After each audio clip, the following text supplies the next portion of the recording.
اور ایپیسوڈ 27 میں ہم دیکھتے ہیں کہ زوار پارس کو اپنے گھر لے آتا ہے وہاب درانی سے بچا کر، لیکن پارس کے ہاتھ میں تھوڑی سی چوٹ لگی ہوتی ہے اور زوار کو بھی چوٹ لگتی ہے، اور پھر آفتاب کو پتہ چلتا ہے اور وہ اپنے باپ پر غصہ کرتا ہے اور اسے کہتا ہے کہ آپ نے وہاب درانی کو کیوں بتایا کہ پارس ایک پارٹی میں گئی ہے اور اسے چوٹ بھی لگ سکتی تھی اور اس کے ہاتھ میں بھی چوٹ آئی ہے، لیکن وہ کہتا ہے نہیں، اسے کچھ بھی نہیں ہوا، یہ بس معمولی سی خروچ ہے۔ اور وہاب درانی سوچ رہا ہوتا ہے کہ پارس وہ مجھ سے کیسے بچ کر نکل گئی اور اس زوار کو تو دیکھنا پڑے گا، اور پھر وہ اپنے گنڈوں سے بولتا ہے کہ پہلے جا کر زوار کو ختم کرو۔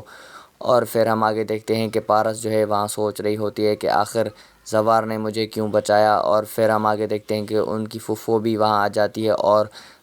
آفتاب بھی ہوتا ہے وہاں پر، اور آفتاب کا ابو یعنی وہ بھی ہوتا ہے ادھر، وہ بھی آ جاتا ہے اور وہ کہتے ہیں کہ پارس صحیح ہے، اور پھر پارس ان سے بات نہیں کرتی، وہ اپنے کمرے میں چلی جاتی ہے۔ اور پھر وہاب درانی اور بھی زیادہ سازشیں سوچ رہا ہوتا ہے کہ آخر اب کیا ہوگا، اور بیزاس مجھ سے کیا بدلہ لے گا یا نہیں۔ اور پھر بیزاس صاحب وہ اپنے ایک بندے کو بولتا ہے کہ وہاب درانی کا پتہ لگاؤ، کیا وہ یہ ملک چھوڑ کر چلا گیا یا وہ ابھی تک یہیں پر ہے، اور اس کے ساتھ اب دیکھنا میں کیا کرتا ہوں، اور اس نے میری بیٹی پر حملہ کیا ہے۔ اور پھر وہ زوار سے بات کرتا ہے اور کہتا ہے کہ تم ٹھیک ہو، اور وہاب درانی پر نظر رکھنا تاکہ وہ یہ ملک چھوڑ کر باہر یعنی کسی اور ملک چلا نہ جائے۔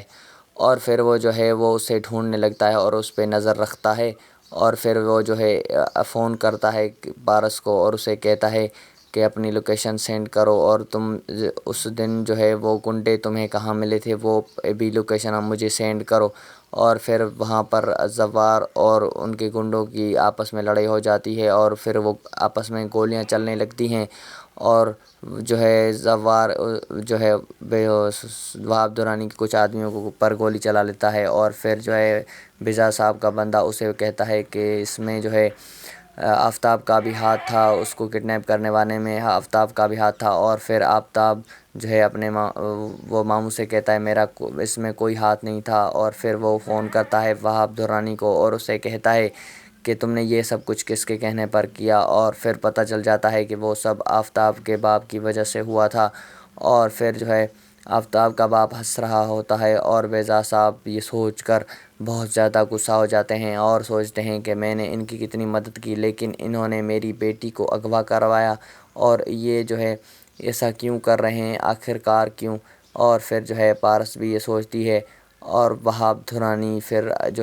اسے وہ کہتا ہے کہ آخر اب میں کیا کروں گا، اور بیزا صاحب اب فون کرتے ہیں کہ اپنے بندوں کو بھیجتے ہیں کہ اس وہاب درانی کو پکڑ کے لے کے آؤ، اور اب یہ ملک سے باہر بھاگنے کی کوشش کرے گا۔ اور ہم آگے دیکھتے ہیں کہ زوار پارس کے پاس آتا ہے اور اسے کہتا ہے کہ تمہیں چوٹ تو نہیں لگی، اور پھر اس کے ہاتھ پر مرہم کرتا ہے، اور پھر